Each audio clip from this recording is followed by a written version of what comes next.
आज लंका में सीता जी पहुंच गई। क्या कर रही हैं लंका में? एक वृक्ष के नीचे बैठी रो रही हैं बैठी बैठी। कृष्ण शीस कृष्ण शीस जटा जटायक बैनी और जपत हृदय रघुपति गुण श्रेणी। कृष्ण शीस जटायक बैनी।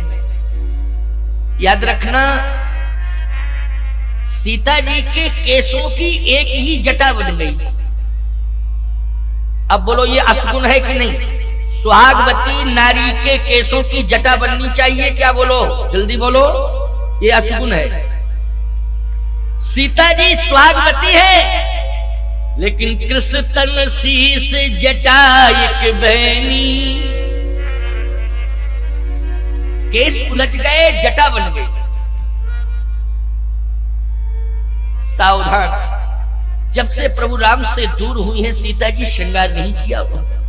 सुहागवती नारी का जिस नगर में श्रृंगार ना हो पावे, बोलो ये असगुण है नगर के लिए कि नहीं है? ये असगुण है, क्योंकि समाज ने मजबूर कर दिया है, परिस्थिति पैदा कर दी है, इसलिए सुहागवती नारी अपना श्रृंगार नहीं कर पा रही है।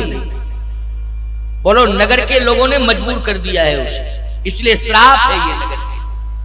सुहागवती नारी नगर के लिए वरदान हुआ करती है। सुहागवती नारी की मांग का सिंदूर अगर कोई देख ले प्यारे, तो किसी भी कार्य के लिए जा रहा हो, सुहागवती नारी का सिंदूर अगर दिखाई दे गया तो याद रखना उसका कार्य सफल हो जाएगा, क्योंकि वो सिंदूर समाज के लिए वरदान है। क्या है? वरदान है, मंगल है, मंगल है। इसलिए बिना सिंदूर के कभी सुहागवती नारी को रहना नहीं चाहिए। याद रखना, ये सब, यही सबसे बड़ा श्रृंगार है, इसी को श्रृंगार कहते हैं। मांग में सिंदूर है, यही श्रृंगार है। आज बहुत से श्रृंगार तो हो रहे हैं, लेकिन सिंदूर छिपा है, दिखाई नहीं दे रहा है। और इतना हल्का सिंदूर लगाती हैं कि वो पता नहीं चलता है। पहले क्यों भाई, सिंदूर दूर से ही दिखाई देता था कि नहीं दिखाई देता था? है? दूर से ही दिखाई देता था। रेड का निशान खतरा, लाल लाल निशान खतरा है। क्यों भाई? सावधान, आजकल तो पता ही नहीं चलता है। अच्छा वो जो लगता है ना सिंदूर, वो बीच में मांग में लगना चाहिए, पता नहीं टेढ़ा टाढ़ा लग जाता है साइडों में, इधर उधर। हाँ क्यों, गलत कह रहा हूं क्या? साइड में लगता है टेढ़ा टाढ़ा, जिससे कोई देख ना ले। अरे सिंदूर छिपाने के लिए है, नहीं है प्रकट करने के लिए है, जिससे समाज ये समझ जाए कि अधिकार प्राप्त नारी है। बोलो भाई, संरक्षण प्राप्त नारी है। संरक्षण किसी ने दिया है, ये सिंदूर सिद्ध कर देता है। याद रखना, माता जानकी को सिंदूर प्रिय है। सत्य तो यह है प्यारे, भगवान श्री राम जिस दिन सीता जी का हरण हुआ, उस दिन मांग में सिंदूर था, और वही सिंदूर 14 महीने तक रहा लंका। याद रखना, वही सिंदूर रहा। वो सिंदूर जो है बार बार कवच बनकर के सीता के सम्मान की रक्षा करता था। इसलिए नारी का सिंदूर कवच है। नारी का सिंदूर क्या है? कवच है। मांग में सिंदूर होना चाहिए, ये कवच है तुम्हारे लिए। कवच का काम है रक्षा करना। कवच का काम क्या है? रक्षा करना। कवच का काम संरक्षण देना भी, और कवच का काम रक्षा करना। और ये भारतीय सनातन संस्कृति में ही नारी सिंदूर लगाती है। पाश्चात्य संस्कृति की नारी सिंदूर नहीं लगाती। विदेशी महिला को, कभी किसी विदेशी महिला को देखना, जब पर्यटक बनकर के भारत में आते हैं पर्यटन करने, तो उन महिलाओं को देखना वो सिंदूर नहीं लगाती हैं। वहां परंपरा ही नहीं है सिंदूर की। क्यों? हमारे यहाँ सिंदूर इसलिए नारी को दिया जाता है मंडप के नीचे, क्योंकि नारी संस्कारों को स्वीकार कर रही है। विवाह क्या है? एक संस्कार है। हमारे यहाँ भारतीय सनातन परंपरा में विवाह क्या है? संस्कार है। जैसे आज बहुत शादियां हैं, बोलो आज बहुत शादियां हैं, बहुत से लोग हमसे आज्ञा लेके गए हैं कि महाराज शादी में जाना है, शादी में जाना है, आज भाई जाना पड़ेगा, है ना। लेकिन मैं आपसे एक बात पूछ रहा हूं, विदेश की नारी सिंदूर नहीं लगाती है, क्यों नहीं लगाती है? भारत की नारी सिंदूर क्यों धारण करती है? इसलिए शास्त्र कहता है ये संस्कार है। जहां संस्कार माना जाएगा विवाह को, वहां सिंदूर अवश्य होगा। और विदेश में संस्कार नहीं है विवाह, विदेश में समझौता है। क्या है विदेश में? समझौता। ईमानदारी के साथ बताओ, जहां समझौता होगा वहां सिंदूर से क्या लेना देना? समझौते का मतलब है जब तक हमारा तुम्हारी बात बन रही है तब तक हम तुम्हारे हैं, तुम हमारे हो। जिस दिन नहीं बनेगी तुम अलग अलग अलग, कोई मतलब नहीं, कोई लेना देना नहीं। लेकिन भारतीय परंपरा में जिसकी मांग में एक बार सिंदूर भर चुका है प्यारे, जब तक वो जिंदा है उसके मांग के सिंदूर को यमराज भी नहीं मेट पाएंगे प्यारे। यही मनोती वो भगवान से मांगती है कि मेरे मांग के सिंदूर को यमराज भी न समाप्त कर पाए। सिंदूर का मतलब है पति। सिंदूर का मतलब क्या है? पति। पति की रक्षा होगी तो सिंदूर की रक्षा होगी कि नहीं होगी? सिंदूर की रक्षा की बात करती है वो। अपने आप पति के दीर्घायु की कामना हो जाती है। बोलो दीर्घायु की कामना जुड़ जाती है कि नहीं जुड़ जाती है? विदेश की नारी पति को महत्व नहीं देती है, विदेश की नारी संपत्ति को महत्व देती है। जब तक संपत्ति रहेगी तब तक एग्रीमेंट रहेगा, समझौता, और संपत्ति खत्म, एग्रीमेंट खत्म, फिर क्या लेना देना, कोई मतलब नहीं। लेकिन भारत की नारी संपत्ति को महत्व नहीं देती है, भारत की नारी तो पति को महत्व देती है।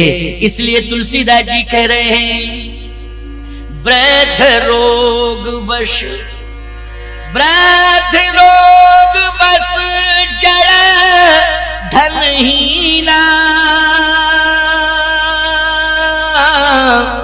ओ अंध बधिर लोभी अति दीना, ऐसे उपति कर किए अपमाना, नारी पाव जमपुर दुख नाना। अंध बधिर लोभी अति दीना, वृद्ध रोग बस जड़ धन हीना। कैसा ही पति क्यों ना हो, रोगी हो, जड़ हो, धनहीन हो,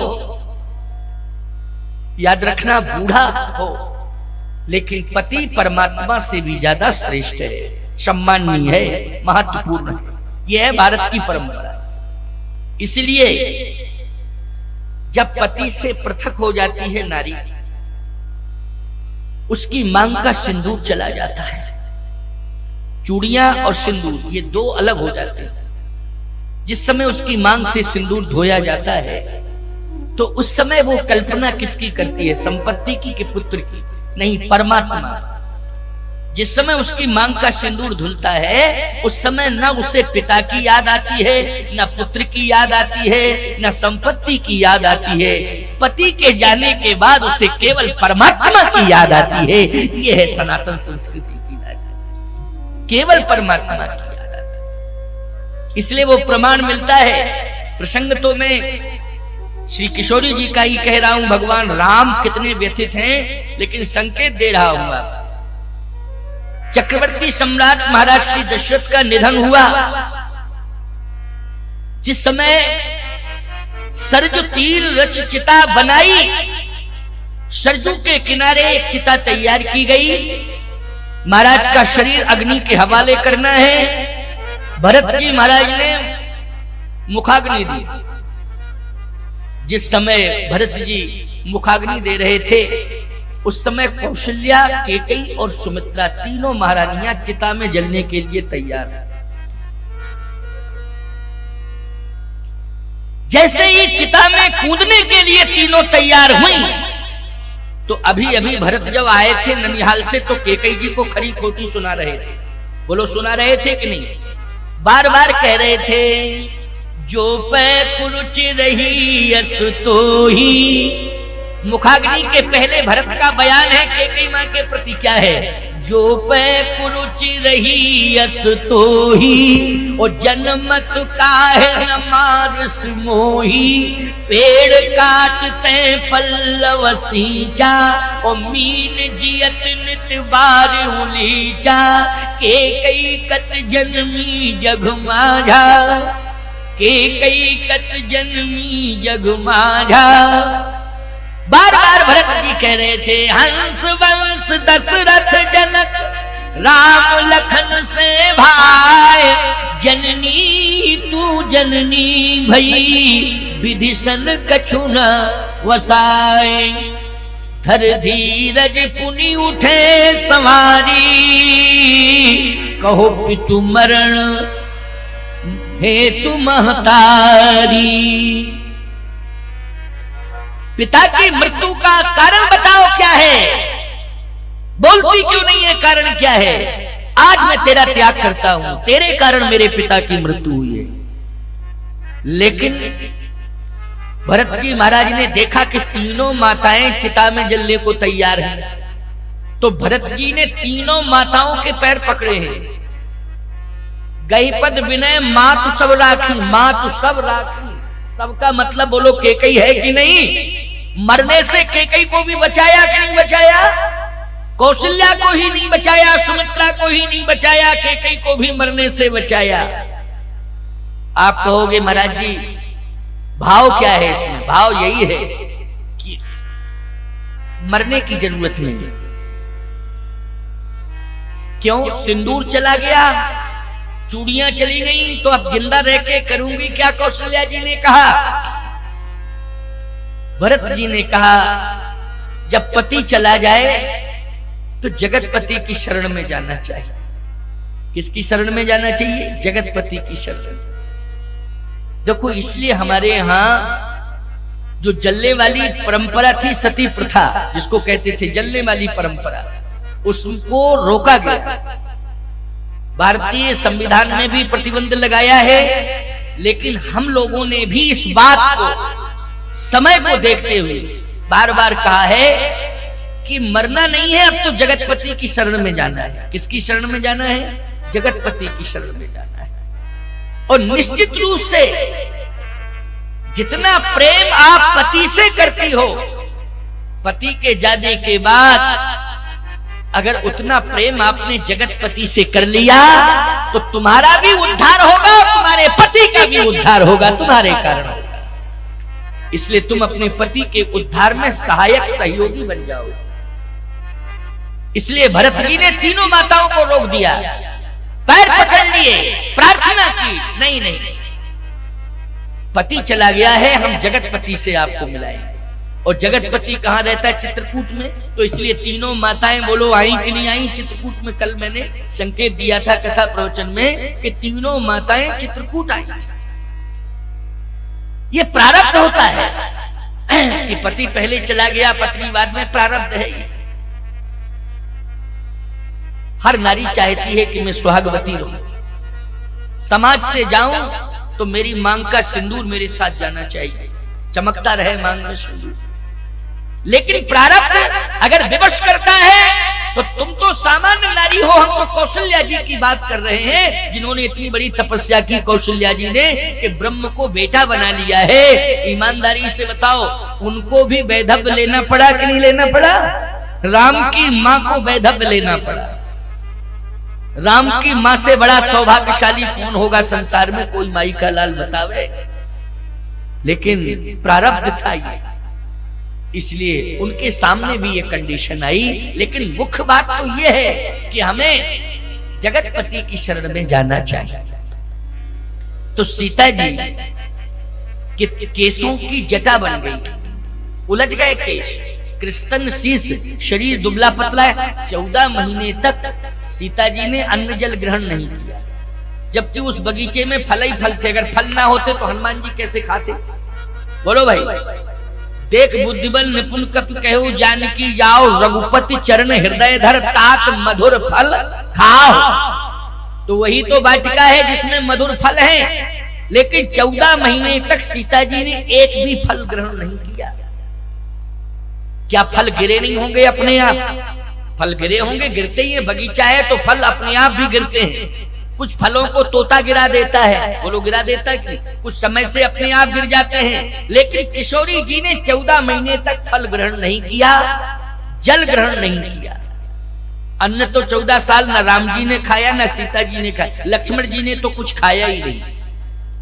अन्न कहाँ खाया है? जल और फल से ही व्यतीत किए 14 साल। लेकिन 14 महीना ऐसे बीते कि जो राम के सामने भी चुनौती नहीं आई, वो भगवती सीता के सामने चुनौती आई। 14 महीने तक सीता जी ने लंका में रहकर ना फल ग्रहण किया न जल ग्रहण किया। जहां फल होता है, वृक्ष होते हैं, वहां जल की व्यवस्था होती है, क्योंकि उनमें जल दिया जाता है। बोलो दिया जाता है कि नहीं दिया जाता? अगर दिया जाता हो तो ऐसे कर दो, क्या दिक्कत की बात है? लेकिन सही बात है, जहां बगीचा होता है वहां जल की व्यवस्था होती ही होती है, निश्चित होती है। तो वहां जल भी था लंका में, बगीचे में, जिसको अशोक वाटिका कहते, उसमें फल भी थे, उसमें जल भी था, फल भी था। लेकिन 14 महीने तक सीता जी ने जल और फल ग्रहण नहीं किया। शरीर कैसा हो गया? कृष्ण तन शीश जटायक बनी, फिर बिना जल फल के जी कैसे जपत हृदय रघुपति गुण श्रेणी। राम राम राम राम राम राम जपती नहीं तो राम का नाम जो है कवच बन करके रक्षा करता रहा। अच्छा बोलो, राम नाम से बड़ा कोई फल है?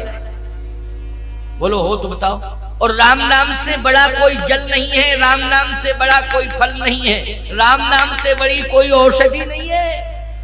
राम नाम एक औषधि, बोलो है औषधि की। और राम नाम फल भी है और राम नाम जल भी है। सुखी मीन जहाँ नीर यगाधा, और जिम हरि शरण लय को बाधा। बोलो राम का नाम जल भी है और राम का नाम फल भी है। अब कहो कैसे फल है? भरत तीसरे पहर मह कीन प्रवेश प्रयाग, कहत राम सिय उमग उमग अनुराग। सीताराम सीताराम सीताराम कहते कहते भरत फल ही नहीं, फल के रस बन गए। प्रमाण क्या है कि फल के रस बन गए? सीताराम सीताराम कहते कहते भरत फल ही नहीं, फल के रस भी बन गए। अरे जब फल होगा तभी तो रस होगा, बिना फल के रस कैसे हो सकता है? गोस्वामी जी कह रहे हैं, तही फल कर फल दरस तुम्हारा, और सहित प्रयाग सौभाग्य हमारा। तही फल कर फल। तो बोलो भाई, राम राम जपते जपते भरत जी तीर्थराज प्रयाग में पहुंचे तो तीर्थराज प्रयाग के महात्मा भरद्वाज ने क्या कहा? तही फल कर फल दरस तुम्हारा, और सहित प्रयाग सौभाग्य हमारा। बोलो भरत जी, फल के फल रस हो गए कि नहीं हो गए? इसका मतलब है राम के नाम में ये ताकत है कि राम का नाम फल भी है, राम का नाम रस भी है, और राम का नाम जल भी है, और राम का नाम कवच भी है। सब कुछ राम का नाम है। तो सीता जी 14 महीने तक जिंदा किसके बल पर रही? जल और फल के बल पर नहीं, राम नाम के बल पर। इसलिए नाम पाहरु दिवसन से ध्यान तुम्हार कपाट, और लोचन निज पद जंत्र प्राण जाही कहीं बार।